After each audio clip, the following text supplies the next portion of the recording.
Hello, my dear friends. You see that I am dressed in my camo shirt, my hair skint back. That's because we're doing boot camp on Patreon. If you haven't joined Patreon for boot camp for the month of October, you're missing out. It's $6.50. You can sign up now.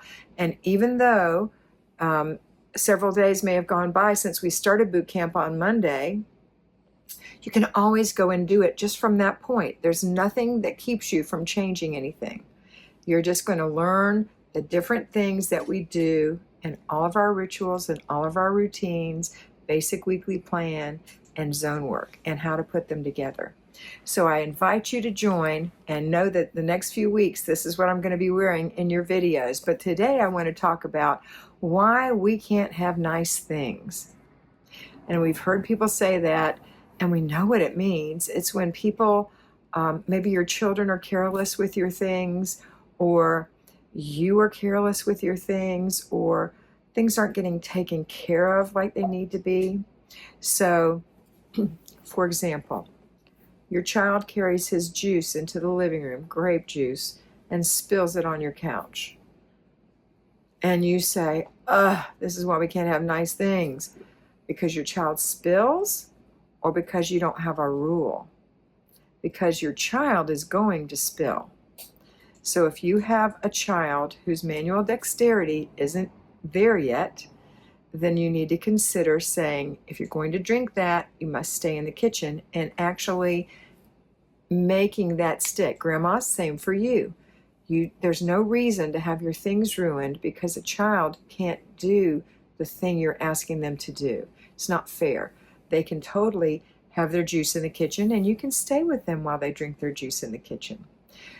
If you have stains all over your carpets, stains all over your furniture, things are looking shabby, it's because you don't have rules, even for yourself.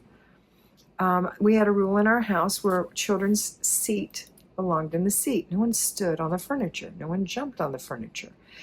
That was my rule. And they would enforce the rule, my own children, with their friends. No, we don't put our feet in the seat in our house. We don't jump on the furniture in our house. So, certain rules. I am not saying don't enjoy your home. I am not saying don't let your children have fun in the living room. I totally think children should have fun in their home. This is their home, but it is also your home. And so you want it to look nice, and you want your things to last. And that's how you do it. So when I say we cannot have nice things, it's generally because of me, the parent, not the child. If you have clumsy friends who spill their wine on your couch, then make sure you have some kind of OxyClean handy to clean it up, because you don't want to say to your friends you can't eat in the living room. But if you have somebody who's really messy all the time, then I would just say, hey, let's eat at the bar. I'm going to get you a glass of wine. Hold on. Let's eat at the bar. You have to be smart, a thinking woman. And I say that all the time. So I'm going to encourage you to think about why your things aren't staying nice. Are you washing them? Are you vacuuming it? Are you dusting it? Are you being careful with it? If you have a wooden piece of furniture that's not finished with something to protect it from water, then you don't want to sit a water glass on it, because it's likely to have a circle on your beautiful wood when you lift it off. Some people weren't raised with furniture like that. They were raised with protected furniture, and then they go to someone's home who has wood, and that person has coasters all over the place, and they think they're weird. They're not weird. They're protecting their furniture. And you can protect your furniture, or get the kind of furniture that's protected. So let's say we're starting with a home that's a mess. There's stains on the carpet, there's grunge in the corners, there's tatters on the blankets, the couch looks bad. How can we fix that without spending a fortune? Number one, declutter. Get the clutter out of your home. Clutter is anything you don't love, don't need, don't want, or love, need, want, or use. If it doesn't have one of those qualities, then why do you have it? If you don't love it, use it, need it, or want it, why do you have it? A lot of times people say, but I do want it. Well, that's not enough. You have to be able to, I would say that want and use go together, and need and love go together. That's not to say you can't have sentimental things. Of course you can. You just can't have a house full of sentimental things that you don't have the time or the energy to keep clean. If you have a maid or a housekeeper and you want to be a maximalist and you have a place for everything and you can curate where you're putting everything, there's nothing wrong with that. Or if you're a mediumalist, you have a few things around and you can still clean it easily, take care of it, making things special instead of just having so much that nothing's really special, or everything's special and the kids can't touch anything. That's also not good. So really think about getting rid of some clutter in your house. And I would say the number one thing, which I didn't just mention, is you have to have space for it. You have to have a place for it. If you're going to be a minimalist or a mediumalist or a maximalist, you still have storage. That's places where you keep things that are currently out. I highly recommend that you go through all of your storage first, bit by bit. Don't try to do it all at once, but say, okay, my focus is going to be the kitchen cabinets, and I'm going to work in the kitchen cabinet right there. I'm going to work on that today. And you go through it and you get rid of the extra mugs and the extra glasses or whatever it is that's in there. Some people have old medications in there, dog treats in there, along with their plates and things. I'm going to suggest that you put like things together. Dog treats, go with the dog food. Medications, go with all the medications and make sure they're not expired.